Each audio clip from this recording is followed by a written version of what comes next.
we've had some unseasonably warm weather, in the mid-50s even. By the end of the first week, all of the snow had been melted.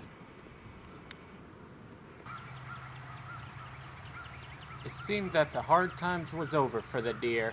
They could finally forage freely. Although, we have seen one deer a few times with some sort of growth or injury on its eye.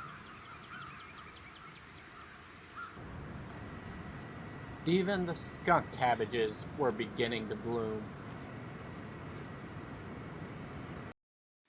The mosses were thriving and reproducing, such as this delicate fern, the pinched shaggy,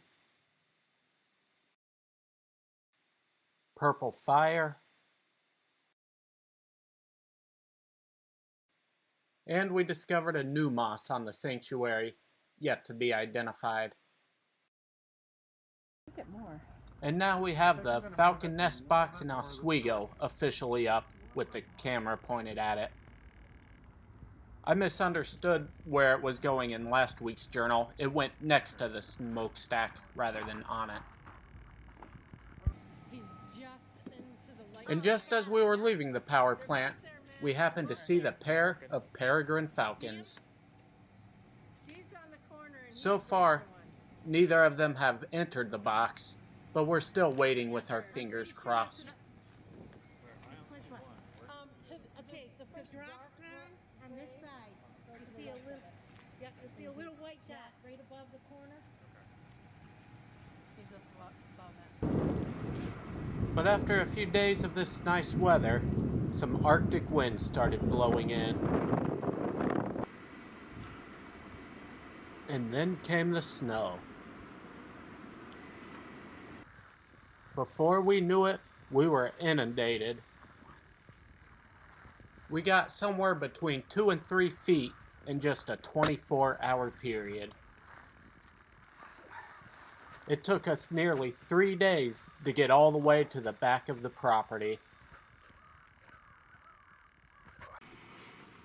Everywhere we went, the birds were desperate. We put out over 600 pounds of food in less than a week. Unfortunately, we had more birds than usual because the warm weather of the previous week brought in some early migrants. And it's times like this that access to bird feeders can be the difference between life and death.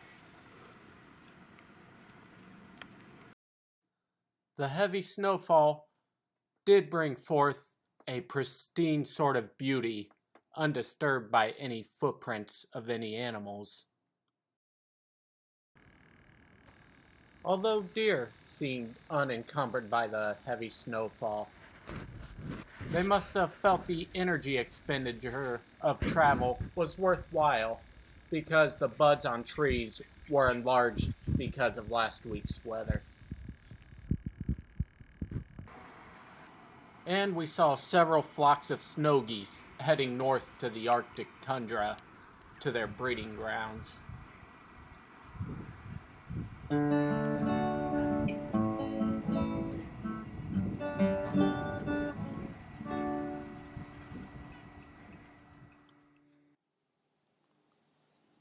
Meanwhile, back in Ohio, my mother caught some incredible footage from her back porch.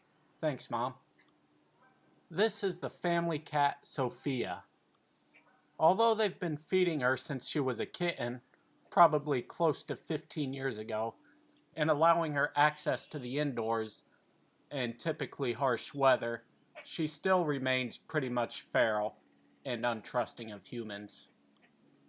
Anyway, here's a run-in between Sophia and a red fox.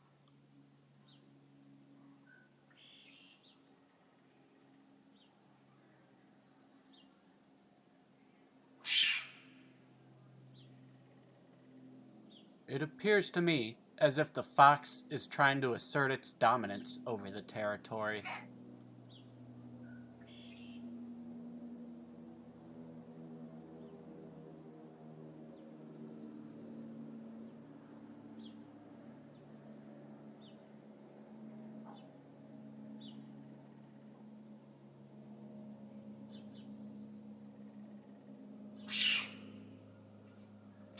Hey, hey, hey! Hey! Hey! Get away! Get away! You get away from her. Luckily, she made it out of that encounter unscathed. It is interesting to see how feral cats are naturalizing and becoming part of the ecosystem.